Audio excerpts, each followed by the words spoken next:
Mas basicamente, como é que acontece o processo de canonização, né? Como é que alguém se torna santo para a Igreja Católica? O primeiro ponto é que no entendimento interno desse processo, a ideia não é que a pessoa vai virar santo, mas que a igreja vai reconhecer que a pessoa foi santa, né? Então, não é a igreja que torna a pessoa, mas reconhece, né? Então, é essa que é a lógica interna do, do processo, porque quando eu for falar da história de como é que isso se desenvolveu também, mas já antecipando um pouco, o que acontece é que se qualquer um falar que a pessoa é santa e comece a estabelecer cultos públicos para essa pessoa, juntar multidões em volta dessa pessoa, e essa pessoa está fora da validação da confirmação institucional da Igreja Católica, que ela não valida as doutrinas do que a pessoa falou, não valida o modo de vida, etc., a igreja perde o controle, entende? Ah, do sagrado, basicamente. Então, existe esse processo principalmente por causa disso, né? Tipo assim, pode ser que existam vários santos anônimos, inclusive há declarações oficiais, né, de papas falando assim que é muito maior a quantidade de santos que nós não conhecemos os nomes do que dos que foram reconhecidos, mas para evitar problemas doutrinários, organizacionais, internos ali, é bom que essas pessoas passem por um processo para a gente poder bater o carimbo, por assim dizer, né? Que elas de fato foram santas mesmo, para as pessoas não se enganarem. Então, essa é a justificativa, basicamente, do processo feito pela igreja. E como é que começa esse processo? Esse processo ele começa geralmente de fora, depois que a pessoa morreu, as pessoas que viveram com o candidato a santo, digamos assim, procuram um bispo, pedem a abertura do processo, aí o bispo dá uma investigada ali, ainda em âmbito diocesano, né, ou seja, local, coleta alguns relatos para ver se há uma reputação de santidade de fato, uma possibilidade de feitos milagrosos. E caso haja, o bispo considere que vale a pena, ele envia ele formaliza, né, um pedido de abertura desse processo para Roma. E em Roma eles verificam se há algum impeditivo, se não houver, eles dão o nihil obstat, né, o nada impede, e aí começa o processo mesmo, né? E geralmente se pede 5 anos depois da morte da pessoa para começar esse processo, a não ser em casos excepcionais. E aí o bispo forma então uma equipe para colher depoimentos, produzir uma espécie de dossiê com elementos biográficos da pessoa, com às vezes alguma evidência material de algum milagre que ele possa ter feito, ou coisa do tipo. Faz uma espécie de dossiê e manda esse dossiê para Roma, né, e ele vai ser analisado por uma comissão que serve exatamente para isso, que é o Dicastério das Causas dos Santos. E aí eles vão analisar esse dossiê com consultores históricos, teológicos, científicos que são contratados basicamente, né, ou trabalham, são funcionários ali da igreja. E aí ele, feito uma análise dessa biografia da pessoa, se for verificado que ela tem virtudes heróicas, ou seja, se ela exerceu as virtudes, demonstrou as virtudes num grau mais elevado, excepcional, as virtudes são as 3 virtudes teologais, né? Fé, esperança e caridade, ou amor, e as 4 virtudes cardinais ou cardeais, que são fortaleza, temperança, justiça e prudência. Então, feita a análise ali a partir da vida dele, se ele parece uma pessoa heroicamente virtuosa, ele é elevado ao grau de venerável. Então, ele não é mais apenas um servo de Deus, que é o nível inicial aí desse processo, ele passa a ser considerado venerável. E aí, de venerável, para que ele se torne um beato, que é antes do santo, é preciso confirmar um milagre dele. No caso do Carlo Acutis, foi aquele milagre com o menino brasileiro em Campo Grande. E aí, verificado esse milagre, que é avaliado por uma comissão. Geralmente são milagres de cura, médicos, né? Poderia ser alguma coisa mais. Porque quando se fala em milagres, né? Você poderia, sei lá, fazer cair um raio, alguma coisa mais espetacular assim, mas geralmente os casos são de cura, até porque pela possibilidade de validação disso.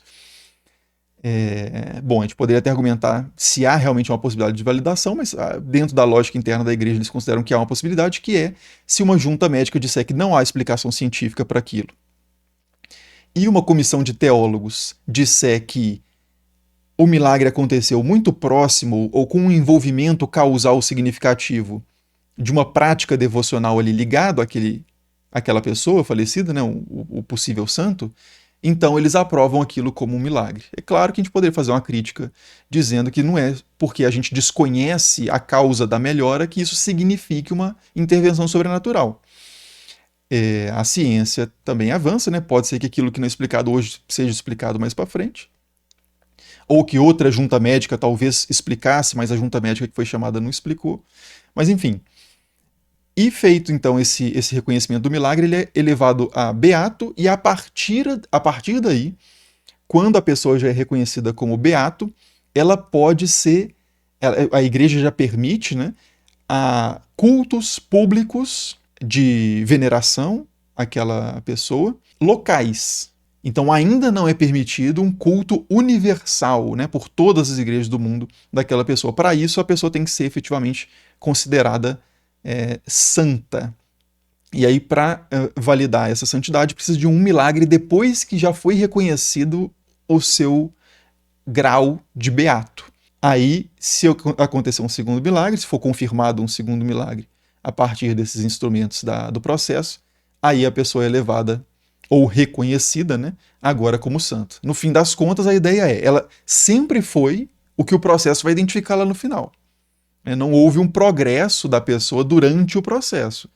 Há um progresso do processo para identificar o que a pessoa é, o que a pessoa foi, né, em vida, e continua sendo agora morta na terra, mas viva no céu e participando dos assuntos terrenos ainda, que é uma questão muito importante na crença dos santos na Igreja Católica, que é isso, né? A pessoa morreu, mas ela ainda tem algum tipo de presença e potência, que são os termos, inclusive, latinos que eles usam desde da antiguidade, presença e potência para participar positivamente da vida dos fiéis aqui na Terra, uma comunidade, né, dos vivos e mortos, enfim, que forma a igreja, né, a igreja triunfante, a igreja padecente, etc. e tal. Então é basicamente esse o processo hoje, mas nem sempre o processo foi assim. Esse processo ele é relativamente recente, as características básicas dele começam a surgir no século XVIII para frente, teve algumas modificações até no século XX, século XXI, o próprio Papa Francisco mudou um pouco, adicionando um caminho diferente de santificação, que não seja o martírio ou confessores da fé. Inclusive eu não fiz essa distinção, né? Mas no caso de mártires, pessoas que são consideradas mártires que morreram pela fé, não precisa de comprovação de milagres. Mas no caso dos chamados confessores da fé, aqueles que manifestaram a fé, mas não morreram por isso, aí ele pede-se essas comprovações de milagres, né? E o Francisco adicionou uma terceira categoria, que é o de a entrega da vida, oferta da vida, que é quando a pessoa se coloca numa situação e acaba morrendo naquela situação, mas não é exatamente um martírio. Por exemplo, alguém que foi acudir uma pessoa com uma doença muito contagiosa, se colocando conscientemente nesse perigo, e ela foi contaminada e morreu. Então não é exatamente um martírio, mas é o que essa nova categoria contempla, que é a ideia de oferta de vida, né? Mas enfim, mas basicamente o processo é esse, né? Primeiro, a comunidade externa pede a abertura do processo, se acolhido, a pessoa já é chamada de servo de Deus, se há a comprovação de virtudes heróicas, passa a ser venerável, se há a comprovação de um milagre depois de morto, né? Beato, se há a comprovação de um outro milagre depois de beato, santo. O Nicolas falou, professor, 2 milagres só para se tornar santo não é muito pouco? Para mim tinha que ser no mínimo 100 antes de virar santo. Pô, 1 milagre já é muito, né, não? Eu acho que 2 é só para garantir, né? Mas assim, 1 milagre. Até porque a ideia do milagre também, ele não é uma coisa em si, né? Não é só tipo assim, o cara fez uma coisa extraordinária e todo mundo ficou nu. Não, o milagre ele tem uma função teológica e pedagógica que é: o cara fez uma coisa tão impressionante, então vamos prestar atenção nele. Vamos prestar atenção em como ele viveu, o que ele disse.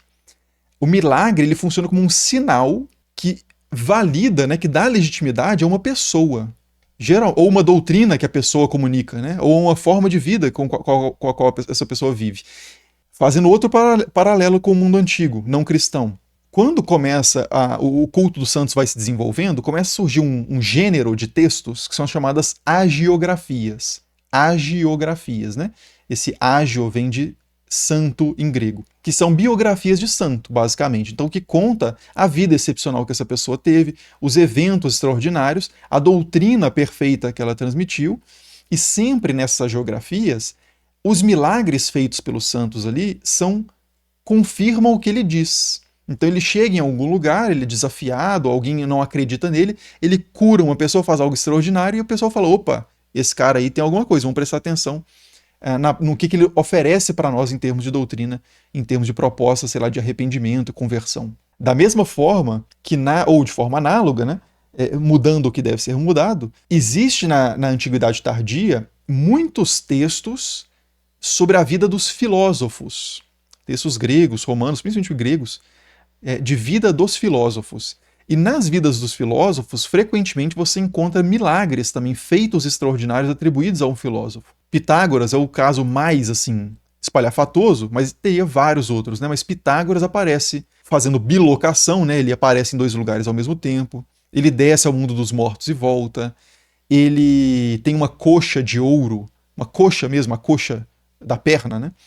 De ouro, que é um sinal de que ele é filho de Apolo, se eu não me engano, mas que ele tem uma descendência, ele tem alguma divindade, né, na sua geração, foi gerado por um deus em alguma medida. Então, assim, mas isso só interessa na medida em que isso valida a doutrina proposta por Pitágoras. Nada disso é à toa, é estético, é cosmético.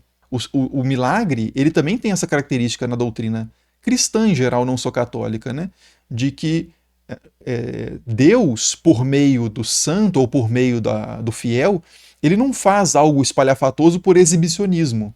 Ele faz isso para confirmar a autoridade daquela pessoa, para que as pessoas escutem o que ela está falando. Então, por isso que eu digo, né, um milagre é muito, né? E desde que ele tenha esse efeito. A pessoa fez um milagre, a partir daí o pessoal falou assim, opa, vamos prestar atenção nesse cara que está falando sobre Jesus, e aí a gente se aproxima de Jesus por meio da pregação desse santo, do milagre que ele fez. Ou da vida santa que ele levou, porque a característica do santo também parte dela, né, é a imitação de Cristo, é ser mais parecido com Jesus em todos os aspectos, e o que leva a milagres também. Mas você não vai ver em textos de santos alguém que uma pessoa que vivia de forma desregrada, falava bobagens e fazia milagres. Isso não vai aparecer. E nem na vida dos filósofos.